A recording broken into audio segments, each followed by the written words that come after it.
सत्य का पवित्र शास्त्र अक्टूबर दिनांक 29 अपने निवास के स्थान से वह पृथ्वी के सब रहने वालों को देखता है। भजन संहिता 33 का 14 पद। पृथ्वी के सभी रहने वालों को परमेश्वर यहोवा आदि से ही देखते आ रहा है। जब से परमेश्वर ने मनुष्य की सृष्टि की, उत्पत्ति 1 अध्याय का 31 पद, तब परमेश्वर ने जो कुछ बनाया था सबको देखा तो क्या देखा कि वह बहुत ही अच्छा है। तब सांझ हुई, फिर भोर हुआ, इस प्रकार 6वां दिन हो गया। इस प्रकार मनुष्य को लगातार देखने वाले परमेश्वर ने मनुष्य की बुराई और दुष्टता को देखा और परमेश्वर खेदित भी हुआ।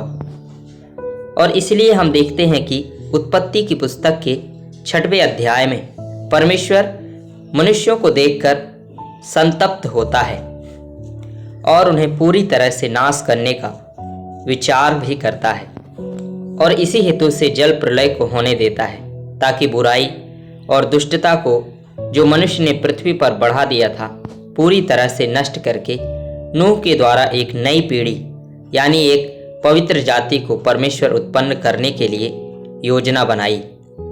उत्पत्ति 6 अध्याय का 5 से 8 पद। और यहोवा ने देखा कि मनुष्यों की बुराई पृथ्वी पर बढ़ गई है और उनके मन के विचार में जो कुछ उत्पन्न होता है सो निरंतर बुरा ही होता है।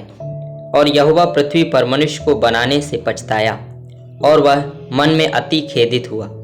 तब यहोवा ने सोचा कि मैं मनुष्य को जिसकी मैंने सृष्टि की है पृथ्वी के ऊपर से मिटा दूंगा, क्या मनुष्य, क्या पशु, क्या रेंगने वाले जंतु, क्या आकाश के पक्षी, सबको मिटा दूंगा, क्योंकि मैं उनके बनाने से पछताता हूँ। परंतु यहोवा की अनुग्रह की दृष्टि नूह पर बनी रही। फिर हम देखते हैं कि मनुष्य को जब परमेश्वर ने देखा कि मनुष्य ने परमेश्वर के विरोध में बलवा करने के लिए मन में जो ठान लिया था और उसने एक ऐसा गुम्मट बनाने के लिए ईंटों को तैयार करने लगा और जो गुम्मट बना रहा था उसका सिरा आकाश से बातें करेगा। परमेश्वर ने इसको देखने के लिए उतर आया और देखकर बहुत ही चकित हो गया।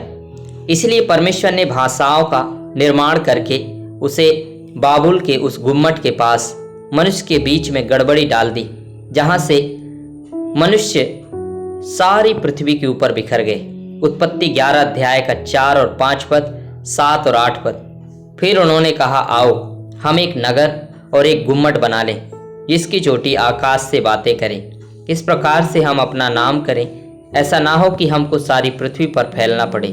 जब लोग नगर और गुम्मट बनाने लगे तब इन्हें देखने के लिए यहोवा उतर आया।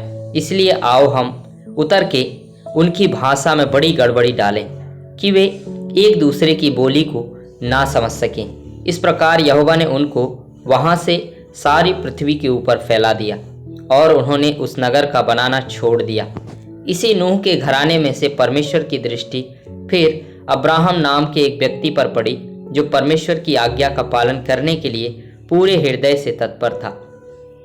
और परमेश्वर ने उसको चुन लिया, बुलाया और उसे प्रतिज्ञा करके उसको अपने लिए चुना गया, वंश बनाया, ऐसा वंश जिसके द्वारा से परमेश्वर पृथ्वी के सारे मनुष्यों को आशीष देना चाहता था।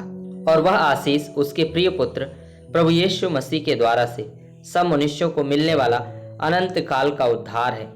वह अनंत जीवन की आशीष है।